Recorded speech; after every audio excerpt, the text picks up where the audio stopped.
English shorthand dictation 80 words per minute. Start.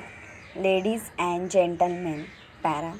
I have pleasure in welcoming you to the 19th annual general meeting of the company. The report, accounts and balance sheet for the year ended 31st December 1979 are already in your hands, and with your permission I propose to take them as read. Para. At the outset, I may mention here without regret the passing away of Mr. Jones.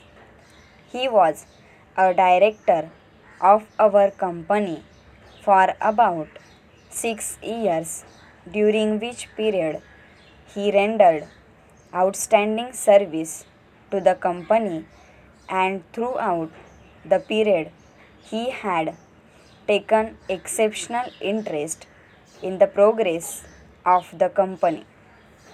If I am not mistaken, I may express my feeling that he will be best remembered for his particular interest in the employees. I would go a step further and say that the present improvement in the condition of employees is due to him. He was full of ideas for adding to the welfare of the employees, from the highest to the lowest paid servant of the company. Para. I may point out that our company is passing through an unusual crisis.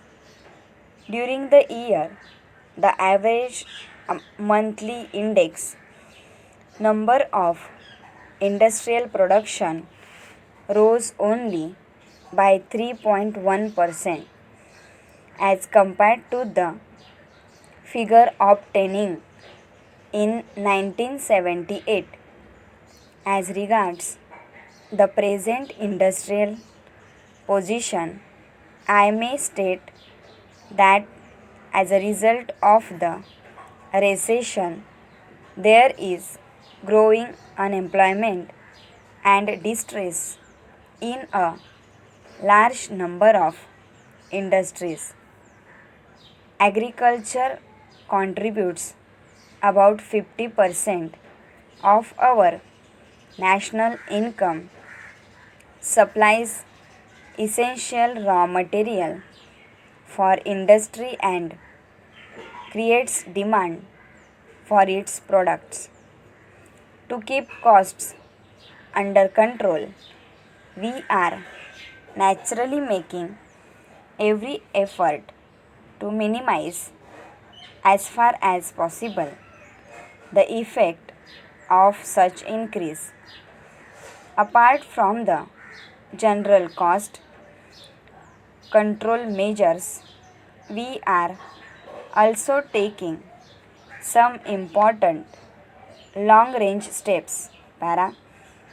Coming to the results of the year's working, the company has made a gross profit of rupees 111.86 lakhs, that is to say, a surplus of about rupees 25 lakhs as compared to last year.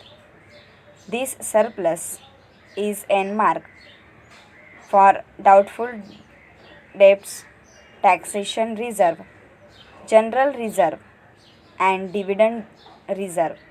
Para.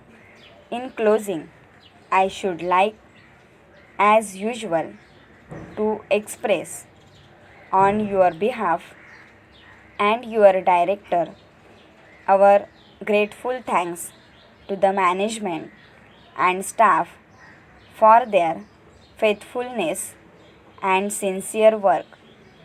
I feel that with the support of the supervisory staff, we shall overcome the present difficulty. Stop.